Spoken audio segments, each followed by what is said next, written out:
Araw-araw na pagbasa ng Biblia Araw 232. Lumang Tipan, 2 Chronicles 10, 2 Chronicles 11, 2 Chronicles 12. Pumunta sa Shechem si Rehoboam, dahil darating ang lahat ng mga taga-Israel sa Shechem upang gawin siyang hari.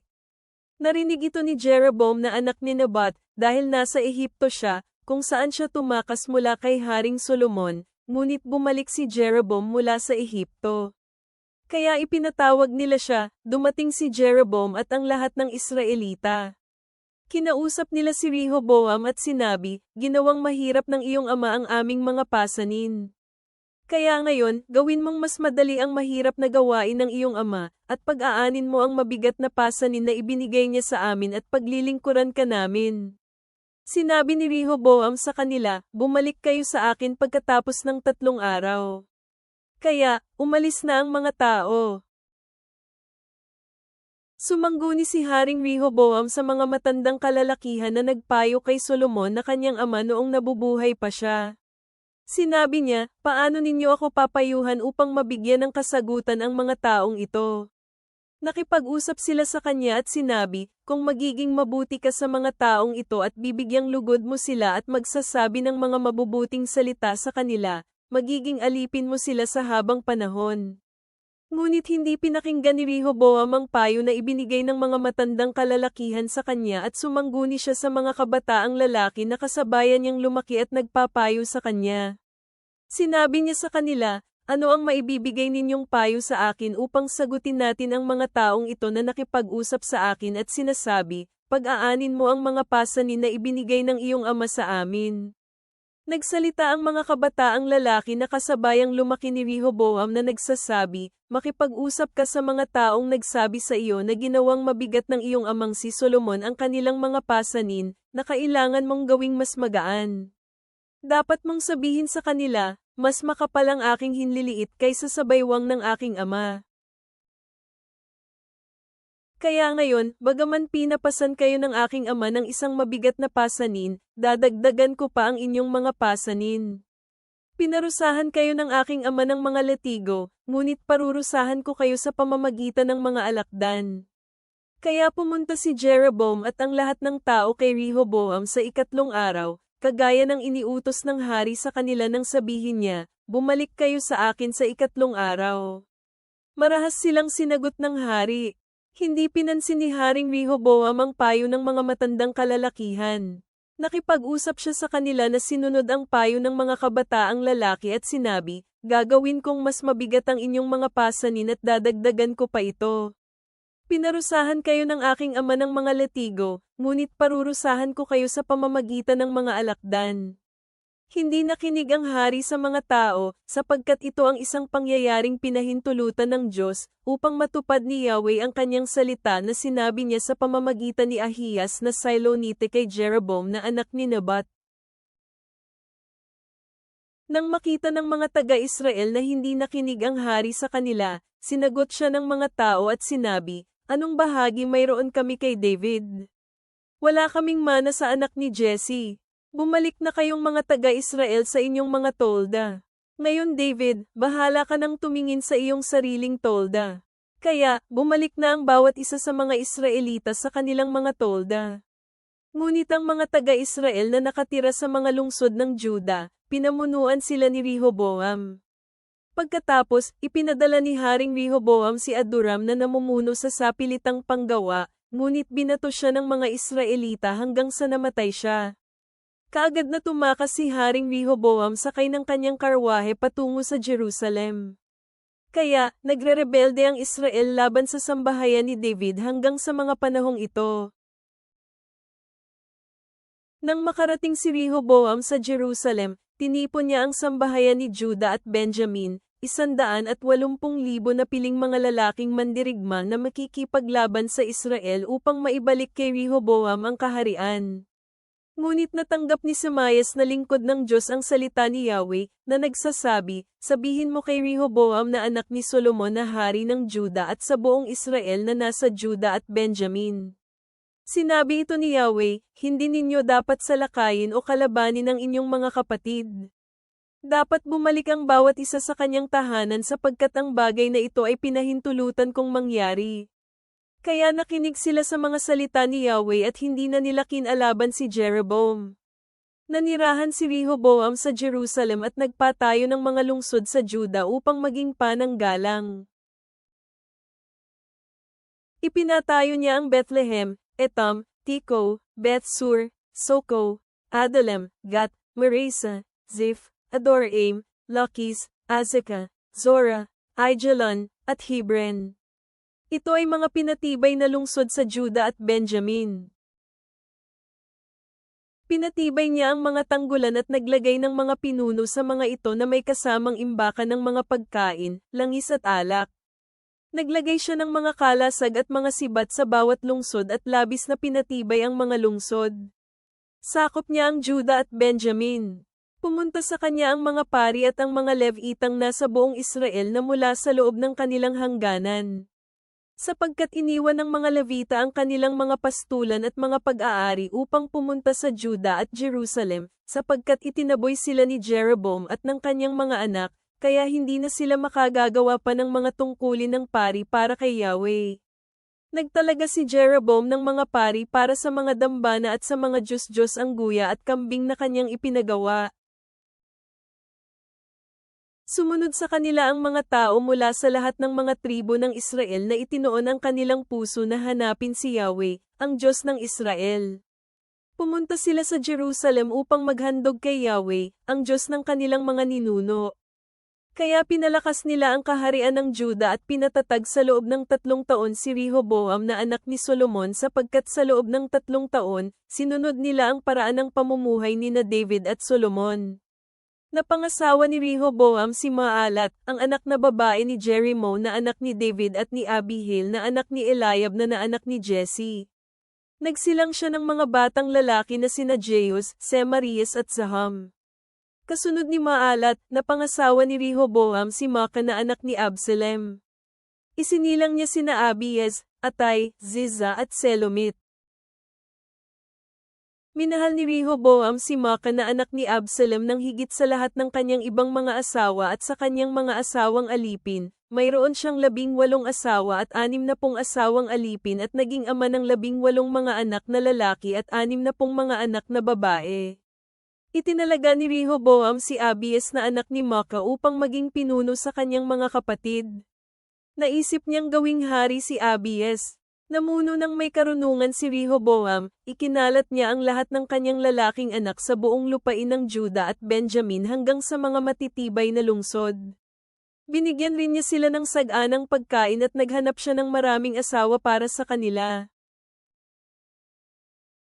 Nangyari nang naging matatag na ang paghahari ni Rehoboam at malakas siya, tinalikuran niya ang mga kautusan ni Yahweh, kasama ang buong Israel.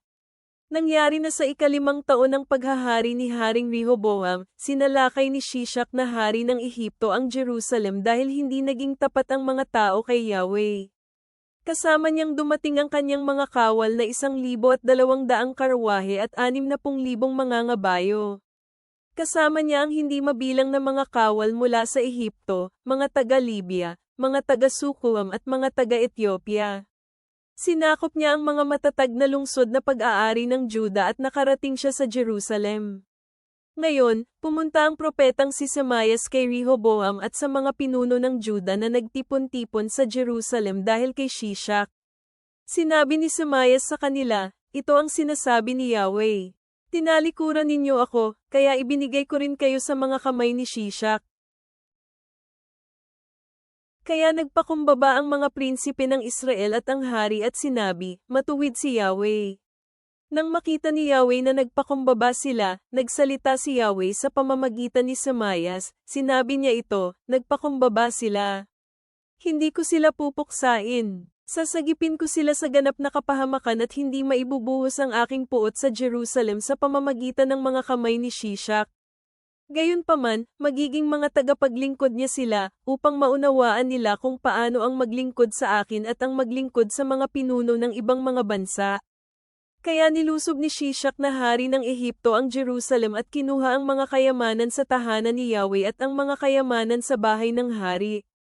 Kinuha niya ang lahat, kinuha rin niya ang mga gintong kalasag na ginawa ni Solomon. Nagpagawa si Haring Rehoboam ng mga tansong kalasag bilang kapalit ng mga ito at ipinagkatiwala ang mga ito sa mga kamay ng pinuno ng mga tagabantay, na nagbabantay ng mga pintuan sa bahay ng hari.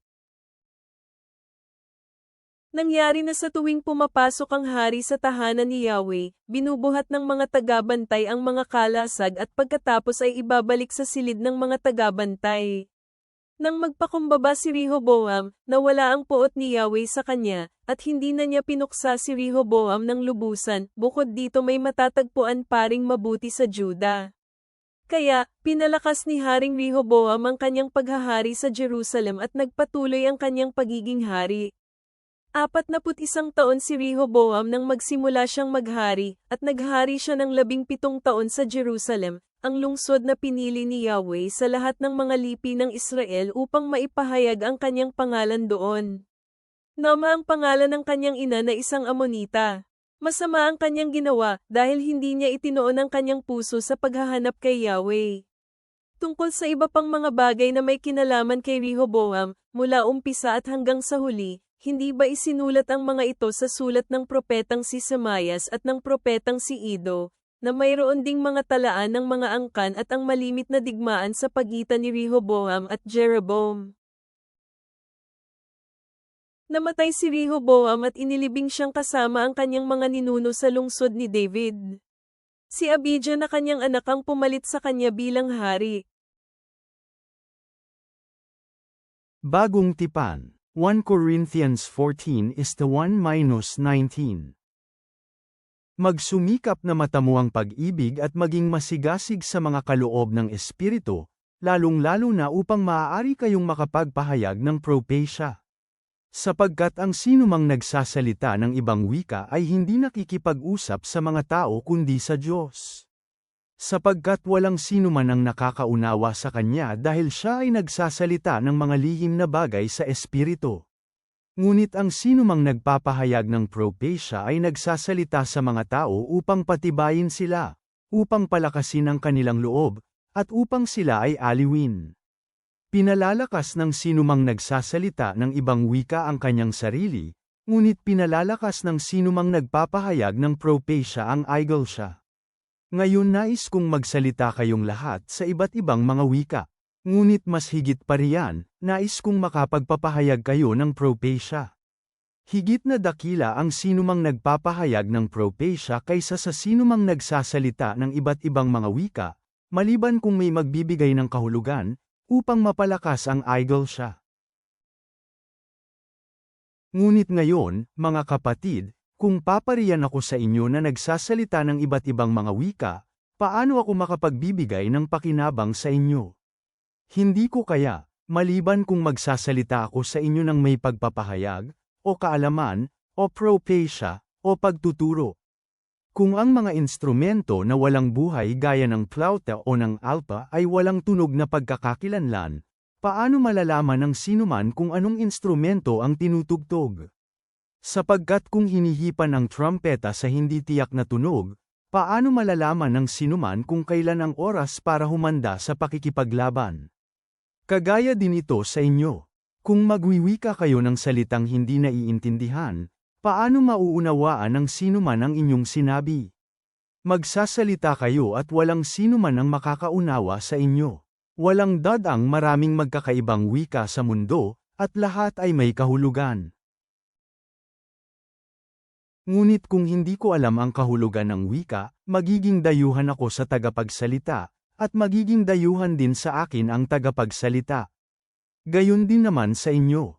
Yamang sabik kayo para sa mga pagpapahayag ng Espiritu, maging masigasig upang sumagana sa pagpapalakas ng iglesia. Kaya kailangang manalangin ang sinumang nagsasalita ng ibang wika na maaari niyang ipaliwanag ito. Sapagkat kung mananalangin ako sa ibang wika, nananalangin din ang aking espiritu, ngunit walang pakinabang ang aking pag-iisip. Ano ang dapat kong gawin? Mananalangin ako sa pamamagitan ng aking espiritu, ngunit mananalangin din ako sa pamamagitan ng aking pag-iisip. Ako ay aawit sa pamamagitan ng aking espiritu, at aawit din ako sa pamamagitan ng aking pag-iisip.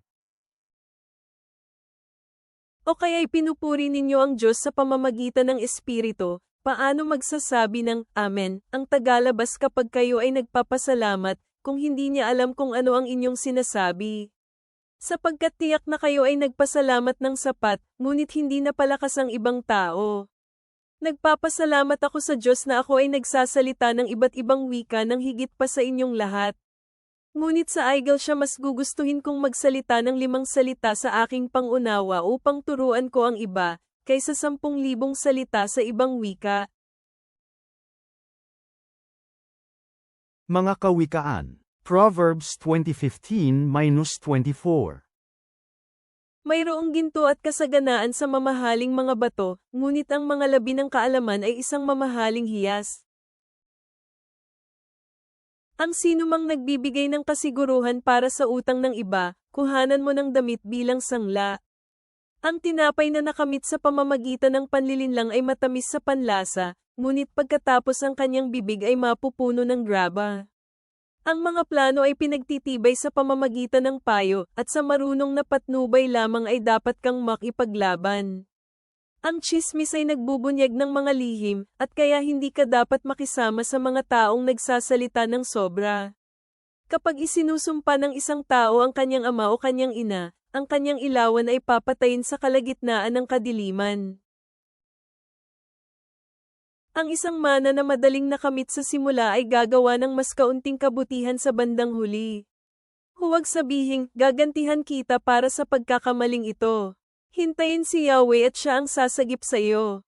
Kinamumuhian ni Yahweh ang mga hindi parehas na timbang, at ang hindi tapat na mga timangan ay hindi mabuti. Ang mga hakbang ng isang tao ay pinapatnubayan ni Yahweh, paano niya mauunawaan ang kanyang paraan kung gayon? Ama naming nasa langit, kami ay lumalapit sa iyo, na humihingi ng karunungan at pagkaunawa habang kami ay nagmumuni-muni sa mga aral mula sa iyong salita ngayon.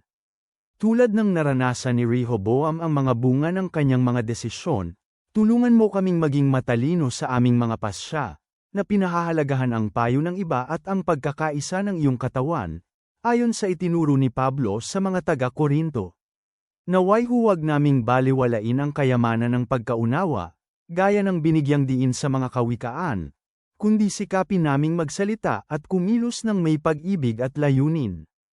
Gabayan mo kami upang palakasin ang isa't isa sa pananampalataya at maglakad ng may kababang loob sa iyong mga landas. Naway liwanagan ng iyong ilaw ang aming daan, sa pangalan ni Jesus. Amen.